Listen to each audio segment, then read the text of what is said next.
ನಮಸ್ಕಾರ. ಈಗ ಸಮಾಜದಲ್ಲಿ ವಿಶೇಷವಾದಂಥ ಒಂದು ವಿಭಿನ್ನವಾಗಿ ದಂಧೆ ನಡೀತಾ ಇದೆ.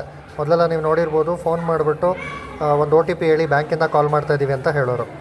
ಈಗ ಆ ದಂಧೆ ಒಂದು ಸ್ವಲ್ಪ ಪ್ರಮೋಷನ್ ಆಗಿದೆ. ಹೆಂಗೆ ಅಂತ ಹೇಳಂದರೆ, ನೋಡಿ, ಈ ಥರದೊಂದು ರಿಜಿಸ್ಟರ್ ಪೋಸ್ಟ್ ಬರುತ್ತೆ. ಈ ರಿಜಿಸ್ಟರ್ ಪೋಸ್ಟ್ ಒಳಗಡೆ ಏನಿದೆ ಅಂತ ನೋಡ್ದೆ ಅಂತ ಹೇಳಂದ್ರೆ, ಒಂದು ಈ ಥರ ಕೂಪನ್ ಇರುತ್ತೆ, ಇನ್ನೊಂದು ಈ ಥರದೊಂದು ಅಪ್ಲಿಕೇಶನ್ ಫಾರ್ಮ್ ಕಳಿಸಿರ್ತಾರೆ.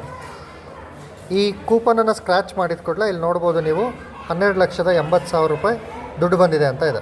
ಸೊ ಅದನ್ನು ನೋಡೋದಕ್ಕೆ SMS ಕೋಡ್ನ ಕಳಿಸ್ಬೇಕು, ಮತ್ತು ಇಲ್ಲೊಂದು ಸ್ಕ್ಯಾನರ್ ಇದೆ. ಈ ಸ್ಕ್ಯಾನರ್ ನಪ್ಪಿತಪ್ಪಿ ಏನಾರು ಸ್ಕ್ಯಾನ್ ಮಾಡ್ದೆ ಅಂದರೆ ನಿಮ್ಮ ಅಕೌಂಟಲ್ಲಿರೋಂಥ ಅಷ್ಟೂ ದುಡ್ಡು ಕೂಡ ಏನು ದುಷ್ಟರ ಕೈಗೆ ಹೋಗ್ಬಿಟ್ಟು ಸೇರುತ್ತೆ. ಹಾಗಾಗಿ ದಯಮಾಡಿ ಇದ್ರ ಬಗ್ಗೆ ಎಲ್ಲರೂ ಕೂಡ ಎಚ್ಚರಿಕೆಯನ್ನು ವಹಿಸ್ಕೊಳ್ಳಿ, ಮತ್ತು ಇದ್ರ ಬಗ್ಗೆ ಅವೇರ್ನೆಸ್ ಕೂಡ ಎಲ್ಲರಿಗೂ ಕೂಡ ತಿಳಿಸಿ. ಈ ವಿಡಿಯೋನ ಎಷ್ಟು ಜನ ನೋಡ್ತೀರೋ ಎಲ್ಲರೂ ಕೂಡ ದಯವಿಟ್ಟು ಶೇರ್ ಮಾಡಿ. ಧನ್ಯವಾದ.